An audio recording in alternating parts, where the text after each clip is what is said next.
Hello everyone, welcome to my channel Easy Politics with Suresh. Dear students, आज video रे आमे आलोचना करिबा पोस्ट बिहेवियरलिज्म जहा कि आमे ओडिया रे कहूछु उत्तर व्यवहारवाद बा अन्य किछि कहंती एहाको व्यवहारवादर परवर्ती पर्याय।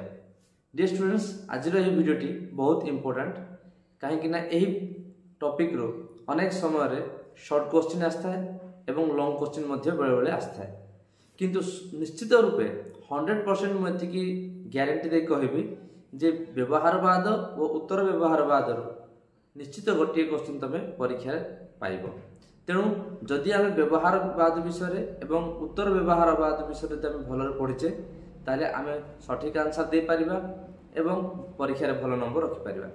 तेणु वर्तमान आम आज ये आलोचना को आरंभ करिबा। डियर स्टूडेंट्स, 1950 दशक व 60 दशकर मध्यभाग पर्यंत व्यवहारवादर तीव्र भाव तार प्रसार होता एवं व्यवहारवाद राजनीति विज्ञान रे विशेषकर तार प्राधान्यता बजाय रखिथिला। एही प्राधान्यता को धीरे धीरे अनेक राजनीति विशारद माने समालोचना करथिले। सेमानक मध्यरु लियो स्ट्रॉस एवं अन्य जन होउछन्ती शेल्डन वोलिन।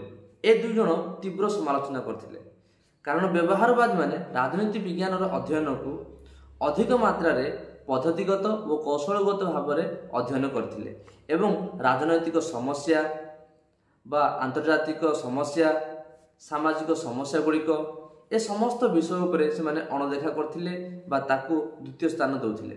तेणु लियो स्ट्रॉस व शेल्डन वॉलिन को भली राजनीति विशारद माने कटुवाक्य समालोचना करथिले एवं सेमाने निंदा करथिले जे राजनीति विज्ञान जो भूमिका रही समाज बा सर्वसाधारणकर जो दायित्व रही सामाजिक समस्या गुड़िक को आलोचना करबा एवं से समस्या गुड़िक को केमिति समाधान करा जाय परिबो एथि निमंते रास्ता देखिबा एभली कार्यरो राजनीति विशारद माने ओहरी जाय से माने मनोनिवेश करथिले जे कि भली आमे राजनीति विज्ञान को अधिक विज्ञान सम्मत करबा। तेणु एहा को अनेक राजनीतिज्ञ माने समालोचना करथिले। लियो स्ट्रॉस कहथिले जे व्यवहारवादी माने राजनीति विज्ञान रे मूल्यबोध भित्तिक समस्या गुड़िक समाधान न करी केवल कौशलगत अध्ययन को प्राधान्य देउथिले। शेल्डन वॉलिन कहथिले जे व्यवहारवादी माने अधिकांश समय निजर कौशलगत एवं पद्धतिगत तथा तथ्य भित्तिक अध्ययन को प्राधान्य दे से माने समाज रे जो सब समस्या अछि ताकू उपेक्षा करथिले। ठीक सेमिति अनेक राजनैतिक विशारद माने मध्य एहाकू समालोचना करथिले। तेणु एही आंदोलन रे निहाती भाव में गोटे समीक्षा करिवार समय आस्थिला।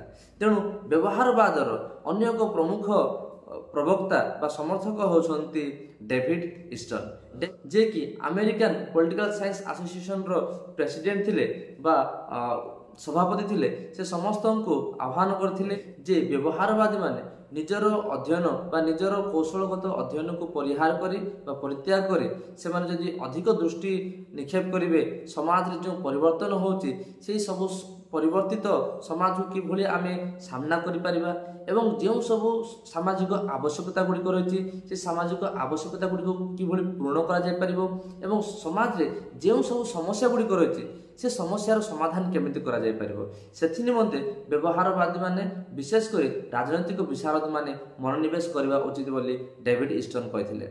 तेणु से एहाकू कहथिले एक नूतन विप्लव। से एही नूतन विप्लव को से पुणी कहथिले एही नूतन विप्लव होची व्यवहारवादर परवर्ती पर्यायर विप्लव, जहा कि आमे कहछु कोन उत्तर व्यवहारवाद विप्लव बा ताको आमे कहछु पोस्ट बिहेवियरल रेवोल्यूशन। एही पोस्ट बिहेवियरल अप्रोच रे अधिक प्राधान्य दिया जायतिला पांचटी विषय उपरे, जहा कि आमे पोस्ट बिहेवियरल अप्रोच बा उत्तर व्यवहारवादर वैशिष्ट्य मध्य कहिबा। से गुड़िक मु संक्षिप्त रे कहिबी, जेमिति कि प्रथम होची प्रैक्टिकल नॉलेज बा ताको आमे कहबा अप्लाइड नॉलेज, सेकंड होची रेलेवेंस, थर्ड होची एक्शन, फोर्थ होची सोशल चेंज एंड फिफ्थ होची वैल्यू ओरिएंटेड। ए पांचटी विषय गुड़िक होची उत्तर व्यवहारवादर मुख्य वैशिष्ट्य गुड़िक। वर्तमान आमे से गुड़िक उपरे आलोचना करबा। डियर स्टूडेंट्स 1969 एवं 1970 दशकर प्रारंभ में एक आंदोलन चलला एवं अनेक राजनैतिक महल रे आलोचना है स्लोगान चलला। से स्लोगान होची रेलिवेंस एंड एक्शन।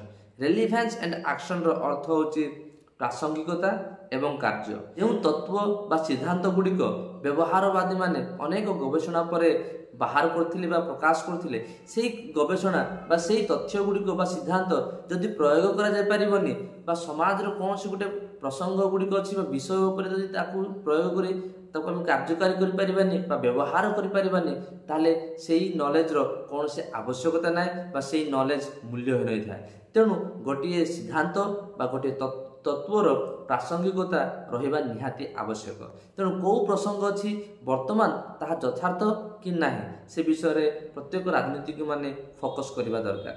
द्वितीय होची जेउ सब नॉलेज आम एक्वायर करछु सेही नॉलेज बा जेउ सब नॉलेज विभिन्न स्टडी माध्यम रे ताको आम ग्रहण करछु बा जानिबा को पाउछु, ताकू जदि आम समाज रे जदि प्रयोग करि परिबानी ताले से नॉलेज रो कोनसे मूल्य नाही। तेणु ए knowledge should have it's applicability, माने ताको आम प्रयोग करि पारुथबा दरकार। जदि नॉलेज को नॉलेज भाबर केवल जदि ताको एक्वायर करा जाय ताले से नॉलेज रो कोनसे मूल्य नाही, ताको कार्यकारी करिया मध्ये दरकार। तेणु तृतीय विषय होची एक्शन ओरिएंटेड।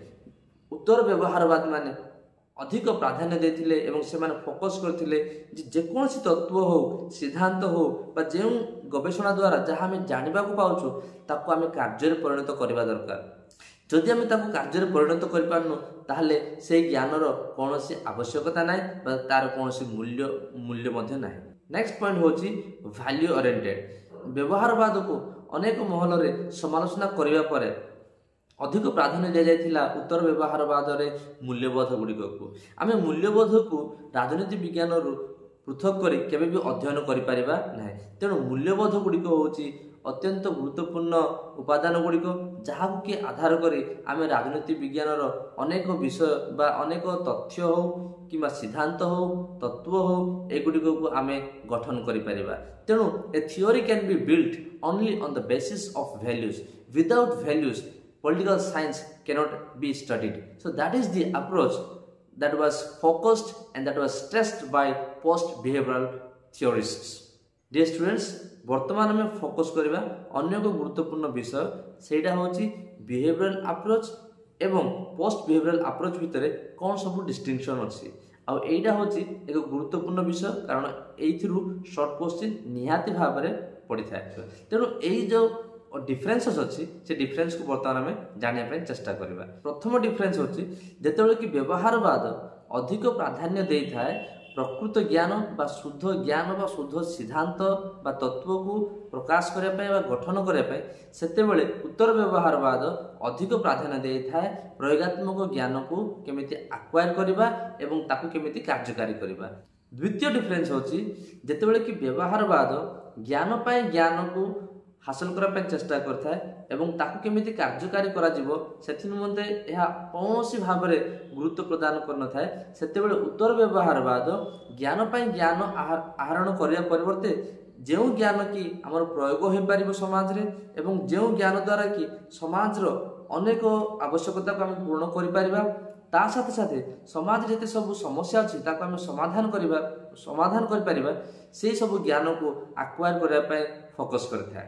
तृतीय डिफरेंस होची जेतेबेले कि व्यवहारवाद पद्धतिगत प्रक्रिया माध्यम निष्पत्ति ग्रहण को प्राधान्य दे थाए सेतेबेले उत्तर व्यवहारवादी माने फोकस करथांती जे किभଳି भाबरे आमे प्रसंग को आधार करी निष्पत्ति नेबा दरकार। यदि प्रसंग बा विषय यदि गुरुत्वपूर्ण होइची ताले निष्पत्ति मध्य तद्रूप होबा दरकार।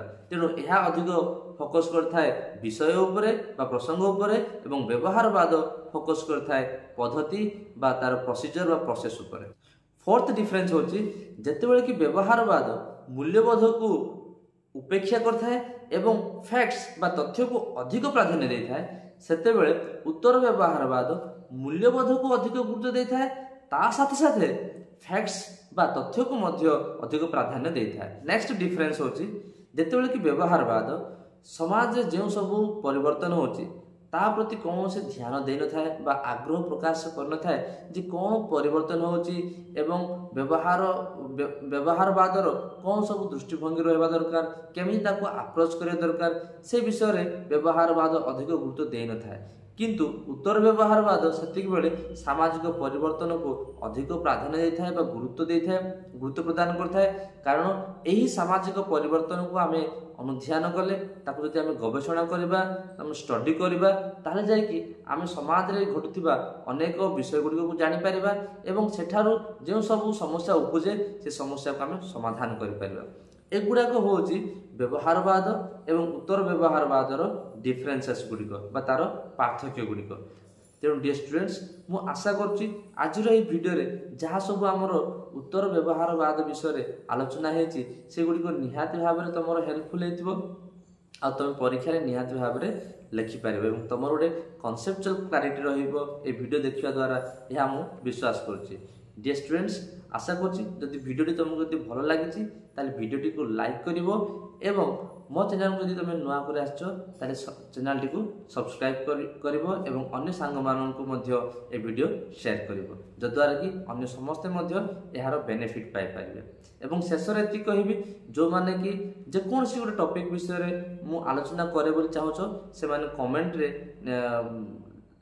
ନିଜର ମନ୍ତବ୍ୟ ଲେଖିକି ପଠାଅ, ଯଦ୍ୱାରା କି ମୁଁ କମେଣ୍ଟ ପଢ଼ିବି ଆଉ କେଉଁ ଟପିକ୍ ଉପରେ ଆମେ ପଲିଟିକାଲ ଥିଓରିର କେଉଁ ଟପିକ୍ ଉପରେ ଭିଡ଼ିଓ କରିବା ସେ ଟପିକ୍ ଉପରେ ମୁଁ ନେକ୍ସଟ ଭିଡ଼ିଓ କରିବି। So till the next video, bye and take care.